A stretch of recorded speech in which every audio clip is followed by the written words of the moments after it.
Exam में सब कुछ बहुत इंपॉर्टेंट होता है, पर कुछ कॉन्सेप्ट्स ऐसे होते हैं वो ज्यादा इंपॉर्टेंट होते हैं। तो hello everyone, my self Rahul Gujral, welcome to Drishti CUET and today we are going to discuss top 10 business studies topics for CUET exams. तो CUET आ रहा है और बहुत डिमांड आ रही है कि टॉप 10 टॉपिक्स बताओ सर। तो आज मैं बिजनेस स्टडीज के टॉप 10 टॉपिक्स लेके आया हूं। तो चलो शुरू करते हैं। The first topic, which is very important for you all, is objectives of management. तो objectives of management मैंने आपके लिए फ्लो चार्ट भी दिया है। objectives of management 3 होते हैं। कौन से? Organizational objective, personal objective and social objectives। और मैं ये ऐड करना चाहता हूं कि ये मैंने जितने भी टॉपिक सिलेक्ट करे हैं, these are based on the analysis of previous year questions। हमने previous year questions को एनालाइज करा है, उसके बाद मुझे पता चले कि ये टॉप 10 ऐसे कॉन्सेप्ट्स है, तो ये तो आपको पढ़ने ही पढ़ने हैं। करेक्ट? तो आप देखो ऑब्जेक्टिव्स कौन से होते हैं? Organisational, personal and social. Organisational objective मतलब targets related to business and organisational success, कि हमें ऑर्गेनाइजेशन का ऑब्जेक्टिव कंप्लीट करना है। सेकंड, पर्सनल, जो एम्प्लॉयज के जो अपने पर्सनल गोल्स होते हैं वो भी अचीव करवाने हैं। Third, social, aims to improve community and societal wellbeing. Correct? तो ये था हमारा first topic. Second, first chapter में ही हम पढ़ते हैं लेवल्स ऑफ मैनेजमेंट। तो लेवल्स ऑफ मैनेजमेंट हमारी कितनी लेवल होती है? लोअर लेवल, मिडिल लेवल और टॉप लेवल। तो टॉप लेवल में मैंने आपको पहले भी बताया हुआ है कौन कौन आते हैं। हमारे CEO, COO और हमारे directors, board of directors. Correct? Lower level पे कौन आता है? फोरमैन। और भी चीजें होती हैं, मैं कॉन्सेप्ट वाले टॉपिक्स में सबको पढ़ाऊंगा, बट आज हम ये डिस्कस कर रहे हैं कि कॉन्सेप्ट सबसे ज्यादा कौन से इंपॉर्टेंट है 10, कि आपको ये 10 तो पढ़ने ही पढ़ने हैं। एंड दैट डजंट मीन बाकी नहीं पढ़ने, बट आप इसको बहुत ज्यादा प्रायोरिटाइज कर सकते हो। ठीक है? And middle level management also. Third, भाई ये तो ऐसा है कि कहीं भी बिजनेस स्टडीज देख लो, इसके बिना इनकम्प्लीट है। तो जो प्रिंसिपल ऑफ मैनेजमेंट है, both by Taylor also and by Fayol also. Taylor की कितनी प्रिंसिपल्स है? 4, और फेयोल की कितनी प्रिंसिपल्स है? 14। तो आपको 14 + 4 18 अच्छे से आनी चाहिए, और उसके लिए मैं स्पेशल वीडियो एक जरूर लाऊंगा। उसकी टेंशन नहीं लेनी, बहुत मजे से सारी प्रिंसिपल्स हम कर लेंगे, कोई डाउट ही नहीं रहेगा। तो आपको प्रिंसिपल ऑफ मैनेजमेंट पे बहुत ज्यादा फोकस करना है। CUET हर साल प्रिंसिपल ऑफ मैनेजमेंट से 2-3 क्वेश्चन तो ऐसे ही पूछ रहा है, तो आपको उस पर बहुत ज्यादा फोकस करना है। ठीक है? ये टेलर की 4 प्रिंसिपल्स हैं। कौन सी? हार्मनी नॉट डिस्कॉर्ड, कि हमें टीम वर्क चाहिए, हमें हार्मनी चाहिए। Cooperation not individualism, collective effort चाहिए। Science not rule of thumb, हमें एक सिस्टमैटिक स्टडी करनी है और डेटा ड्रिवन डिसीजंस लेने हैं। Last, development of each and every person to his और हर ग्रेटेस्ट एफिशिएंसी। तो हमें ट्रेनिंग एंड डेवलपमेंट करनी है एक पर्टिकुलर की, कि वो अपना बेस्ट दे पाए। तो ये थी हमारी टेलर के प्रिंसिपल्स। तो आपका थर्ड टॉपिक क्या था जो बहुत ज्यादा इंपॉर्टेंट है? This is principles of management. Fourth, dimensions of business environment. तो आपके बिजनेस एनवायरनमेंट के कितने डायमेंशंस होते हैं? देखो 5 होते हैं। कौन से? Economic, social, technological, political and environmental. Economic में जो भी चीजें इकोनॉमिक से रिलेटेड है, like GDP, correct, per capita income, अगर इन सब की बातें करें हम, तो ये क्या है? This is related to economics. तो जब आप केस स्टडी पढ़ोगे, तो अगर वो पूछेंगे कौन सा बिजनेस इन्वायरमेंट का आपका डायमेंशन यूज हुआ है, तो यू कैन इजीली आइडेंटिफाई, अगर आपको कुछ की चीजें मिल गई कि यार ये तो इकोनॉमिक्स से रिलेटेड है। Second, social factors. अब सोशल फैक्टर्स में कि सोसाइटी पे कुछ असर आ रहा है क्या उस पर्टिकुलर चीज का, कुछ सोसाइटी का हम कुछ फुलफिल कर रहे हैं क्या, उसकी वजह से कुछ हमारी डायमेंशन की बात हो रही है क्या सोसाइटी से रिलेटेड, हमें ऐसे देखना है। थर्ड, टेक्नोलॉजिकल, भाई टेक्नोलॉजी बहुत अच्छी आ गई तो उससे हमारा आउटपुट बढ़ गया। कि स्टडी में अगर ऐसा कुछ लिखा है टेक्नोलॉजी से रिलेटेड कि they are now using new machines, तो न्यू मशीन्स की वजह से उन्हें बहुत ज्यादा फायदा हो रहा है, उनकी प्रोडक्शन फास्ट हो गई। तो वो पूछेंगे which business dimension is this, और आपको ऑप्शन दे देंगे 4। तो आपको कौन सा करना है तब? टेक्नोलॉजिकल, जब हम हमारी टेक्नोलॉजी से रिलेटेड हम बात कर रहे हो उस क्वेश्चन में। फोर्थ, पॉलिटिकल, जब भी कुछ गवर्नमेंट से रिलेटेड, गवर्नमेंट ने कुछ करा है, गवर्नमेंट ने कोई अमेंडमेंट लाया है, या फिर वो गवर्नमेंट से रिलेटेड कुछ होगा ना। गवर्नमेंट और लीगल में थोड़ा कंफ्यूजन होता है, उसके लिए भी मैं एक वीडियो लाऊंगा, बट पॉलिटिकल मीन्स कुछ गवर्नमेंट कुछ चेंजेस ला रही है, राइट? और इन्वायरमेंटल मीन्स बताओ जब इन्वायरमेंट में कुछ चेंजेस आ रहे हैं, ठीक है? एक बट हमारी बुक में इन्वायरमेंटल की जगह क्या है? Legal. Legal is related to laws and rules, कि इस पर्टिकुलर चीज पे ये वाला एक्ट आया हुआ है, इस पर्टिकुलर चीज पे ये वाला लॉ है, ठीक है? तो जब उससे रिलेटेड कुछ आए तो that is legal, correct? Fifth, पांचवा भाई, पांचवा क्या है हमारा topic? Process of function. Sir ये क्या लिख दिया? Process of functions. हमारे फंक्शंस कौन से होते हैं भाई बताओ? Planning, organising, staffing, directing and controlling. तो आपके प्लानिंग का एक पर्टिकुलर प्रोसेस होता है, the process of planning, process of organising, process of staffing, process of directing, process of controlling. CUET ने इस पे लगातार क्वेश्चन पूछे हैं, तो आपको ये पता चलना है, बस आपको हेडिंग याद करनी है कि प्रोसेस क्या है order wise. They will ask you the order, कि पहले हम गोल्स सेट करेंगे या पहले हम करेक्टिव एक्शन लेंगे। जैसे कंट्रोलिंग में करेक्टिव एक्शन भी लेना होता है, तो हमें ऐसे देखना होगा कि पहले क्या आ रहा है और बाद में क्या आ रहा है। आपको ऑर्डर वाइज याद करना है स्टेप्स, कि उनका स्टेप्स क्या है, स्टेप्स ऑफ कंट्रोलिंग, राइट? ऐसे आपको ये सारी पढ़नी है। और सबकी आपको एक इंट्रोडक्शन दे दिया। प्लानिंग क्या होता है? Process of setting objective and determining actions. तो आप ये सब पढ़ सकते हो, ठीक है? नेक्स्ट भाई साहब, दिस इज तो मतलब ये ऐसा है एवरग्रीन टॉपिक, कुछ भी ले लो आप, बोर्ड एग्जाम में भी ले लो, आप सीयूईटी में ले लो, आप बिजनेस स्टडीज अगर पढ़ रहे हो तो इस पे सबसे ज्यादा बच्चे कंफ्यूज होते हैं। क्या है ये? Delegation versus decentralisation. तो डेलीगेशन क्या होता है? जब हम लोअर लेवल पे रूटीन जॉब दे देते हैं, ठीक है? और उसमें क्या की चीज होती है? Control written by the manager. पर जो उस पर्टिकुलर काम का कंट्रोल होता है ना, वो किसके पास रहता है? अभी भी मैनेजर के पास। डिसेंट्रलाइजेशन में क्या होता है? हम वो काम ही पूरा ट्रांसफर कर देते हैं, कि पूरा काम भाई आप रख लो, हम आपको ट्रांसफर कर रहे हैं। तो हम जब अपर लेवल से लोअर लेवल पे कुछ चीजें ट्रांसफर कर दें जो हमने उनको परमानेंटली दे दी है, तो वो क्या है? डिसेंट्रलाइजेशन। और डेलीगेशन में क्या है? हम कंट्रोल तो अपने पास ही रखते हैं, बट हम उन्हें अभी के लिए रूटीन जॉब दे देते हैं। समझ गए? Seventh, on the job training versus of the job training.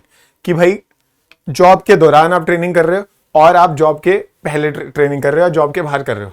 तो देखो ऑन द जॉब में, वन सेकेंड, यस, तो ऑन द जॉब में आप कैसे याद रखोगे?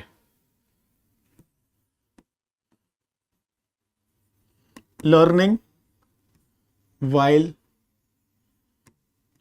डूइंग।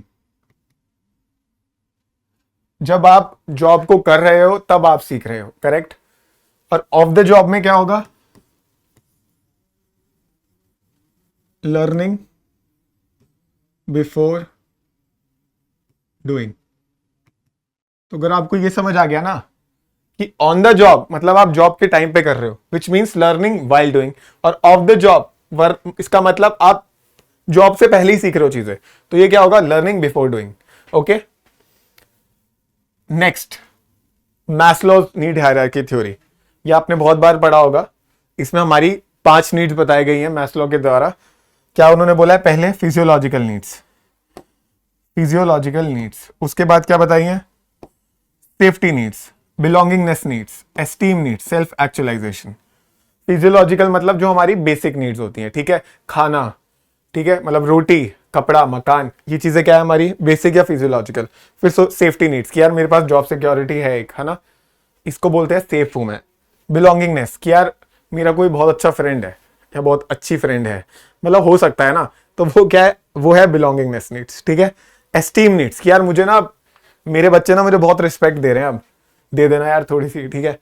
तो जब मुझे एक खुद से आप रिस्पेक्ट दोगे, मेरे मांगने पे नहीं ऑब्वियसली, जब आप खुद से एक रिस्पेक्ट देने लग जाओगे ना, तो मेरी एस्टीम नीड भी फुलफिल होगी, ठीक है? मुझे एक रिकॉग्निशन मिल रही है कहीं पे, मुझे अच्छा फील हो रहा है उसकी वजह से, मेरी एस्टीम पूरी हो रही है। सेल्फ एक्चुअलाइजेशन मतलब सब हो गया, सब हो गया, वो होती है हमारी सेल्फ एक्चुअलाइजेशन, ठीक है? संन्यास की बात नहीं कर रहा हूं। Ninth, primary versus secondary market. This is from your second book, correct? तो प्राइमरी वर्सेस सेकेंडरी मार्केट भी ना उन्होंने पिछले साल क्या किया था? डायरेक्टली स्टेटमेंट दे दी थी कि एग्जिस्टिंग शेयर्स को जब हम इश्यू करते हैं तो ये कौन सी मार्केट आता है? तो जब हम एग्जिस्टिंग शेयर्स पे कुछ करते हैं, हमारे पास पहले से ही है, तो वो क्या है? एग्जिस्टिंग की जब बात करते हैं तो हम जब उसकी लिस्टिंग कर रहे हैं या कुछ उससे रिलेटेड कुछ कर रहे हैं, तो वो क्या है? सेकेंडरी। और प्राइमरी क्या होता है, जब हम न्यू शेयर्स को लिस्ट करवा रहे हैं, न्यू शेयर्स इश्यू कर रहे हैं, that is your IPO also, you know IPO, yes IPO, initial public offering.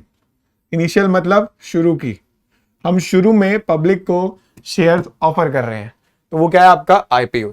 ठीक है, तो प्राइमरी और सेकेंडरी भी बहुत ज्यादा इंपॉर्टेंट है, इसको डीप में पढ़ना है आपको। ठीक है, पढ़ना कहां से है, एनसीईआरटी से। ठीक है, 10th very important, very very important. Last time पिछले पेपर में 2024 सीयूटी एग्जाम में इस पे केस स्टडी आई थी, तो this is also very important. तो ये क्या है हमारा 4 P's ऑफ मार्केटिंग। कौन से 4 P's होते हैं हमारे, प्रमोशन, प्रोडक्ट, प्लेस और प्राइस। अगर मैं ऑर्डर वाइज बोलूं तो product, price, promotion and place. Okay, product क्या होता है हमारा, वो हमारा जो गुड्स है, जो हम अपना प्रोडक्ट बना रहे हैं उससे रिलेटेड, उसकी क्वालिटी कैसी है, राइट, उसका टेस्ट कैसा है, हम कैसे प्रोडक्ट को ला रहे हैं, हम उसमें कितना पैसा लगा रहे हैं। अब पैसा लगा रहे की बात हो रही है, पर उसकी प्राइस कितनी रख रहे हैं, वो किस में आएगा, आपका प्राइस डिसीजन में। Involve the cost consumers are willing to pay for the product, कि कंज्यूमर इतने दे भी पाएंगे जो हम प्राइस रख रहे हैं, तो हम वो प्राइस पर सिलेक्ट करेंगे। ठीक है, हम प्राइस पे चूज करेंगे ये चीज कि कंज्यूमर वो हमारी पर्टिकुलर प्राइस दे पा रहा है। और पिछली बार लिखा था कि एक फूडी करके कुछ था, जस्ट फूडी था, अगर मुझे सही याद आ रहा है चेक करके बताना।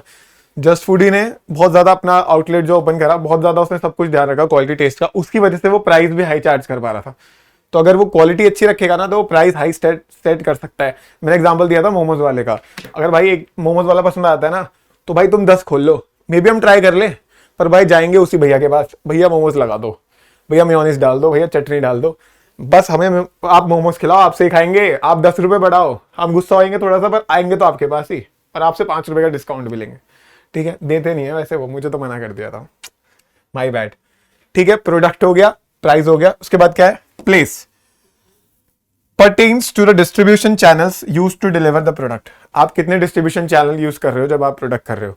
ठीक है, कि क्या आप डायरेक्टली मैन्युफैक्चर करके आप ही बेच रहे हो, या आप प्रोड्यूस कर रहे हो फिर होलसेलर पे जा रहा है, फिर रिटेलर पे जा रहा है, तो आपकी डिस्ट्रीब्यूशन चैनल्स होती है अलग अलग, वो भी हम डिस्कस करेंगे। समझ आया आपको, तो ये क्या था, place. And next is your promotion, कि आप प्रमोटिंग मेथड आपके यूज कर रहे हो, आप एडवर्टाइजमेंट डाल रहे हो, राइट, आप कैशबैक्स दे रहे हो, उससे भी प्रमोशन होता है आपका एक तरीके से। तो आप जब डिस्काउंट्स दे रहे हो, तो आप प्रमोशन कर रहे हो थ्रू डिस्काउंट्स, आप प्रमोशन कर रहे हो थ्रू एडवर्टाइजमेंट्स। एडवर्टाइजमेंट हम कहाँ कहाँ दे सकते हैं भाई, मेरे हिसाब से सबसे अच्छा तरीका क्रिकेट मैच में डाल दो। इंडिया में तो क्रिकेट का इतना क्रेज है, कुछ समझ नहीं आ रहा, क्रिकेट के मैच में आप ऐड डाल दो, चल जाता है चीज, अगर चीज अच्छी हुई तो। ठीक है, तो पर वो महंगा भी उतना ही पड़ता है वो ऐड। तो आप ये देखोगे ना, जो क्रिकेट पे ऐड आते हैं ना, समझ जाना वो कंपनीज बहुत बड़ी हैं, या वो उनको अभी फंडिंग मिली है, क्योंकि जब आपको क्रिकेट मैच पे ऐड चाहिए होता है ना, तो बहुत पैसा लगता है उसमें। इवन एक जो 5 सेकंड के ऐड के लिए भी ना करोड़ों में रुपीस भी लग जाता है, आपको पता है। तो दैट डिपेंड्स। ठीक है, तो आपको समझ आया हमारा लास्ट टॉपिक क्या था, 4 P's ऑफ मार्केटिंग। देखो ऐसा नहीं है कि और कोई टॉपिक जरूरी नहीं है, और टॉपिक्स भी, but these top 10 are the most important. तो इस पे आप बहुत ज्यादा फोकस करो। अगर आप इस पे करोगे ना, ट्रस्ट मी, आधा पेपर आपका ना ऐसे ही हो जाएगा। आपको 50 में से 40 करने हैं, बहुत ज्यादा हेल्प होगी इन 10 टॉपिक से। इनको अच्छे से प्रिपेयर करो, हम भी अलग वीडियोस बनाते रहेंगे आपके लिए, मैं आपके लिए अलग से वीडियोस लाऊंगा, उनको कॉन्सेप्ट वाइज भी हम पढ़ेंगे, तो बहुत ज्यादा फायदा होगा। And again as I always say, मुझे बहुत अच्छा लगेगा अगर आप सबकी हेल्प होगी मेरी वजह से। ठीक है, या हमारी दृष्टि सीयूईटी के चैनल की वजह से। आई रियली वॉन्ट कि आप सबकी बहुत हेल्प हो और आप बहुत अच्छा करो। फिर आप मुझे थोड़ा सा खुश कर सकते हो कमेंट्स में लिखे कि सर बहुत अच्छा था, हमें बहुत हेल्प हुई। ठीक है, जरूर बताना, जरूर भूल मत जाना मुझे। ठीक है, यहीं पे रहूंगा तुम्हारे साथ। तो guys this was it, these were the top 10 हमारे टॉपिक्स फॉर सीयूईटी यूजी। एक बार मैं जल्दी जल्दी वापस बता देता हूं सब टॉपिक्स के नाम। First was objectives of management, second levels of management, third principles of management, fourth dimensions of business environment, fifth process of functions की उसका प्रोसेस क्या है, right, delegation versus decentralization, on the job versus off the job training, these are the training methods. Okay, 8th Maslow need hierarchy theory, 9th primary market और secondary market में difference, and 10th 4 P's of marketing. Okay, so this is very important. मुझे पता है CUET में अलग chapter भी है, your consumer production and entrepreneurship, I am not counting that here, because अभी मैं बुक पे जा रहा हूँ जो आप ऑलरेडी पढ़ चुके हो 12th पे, राइट।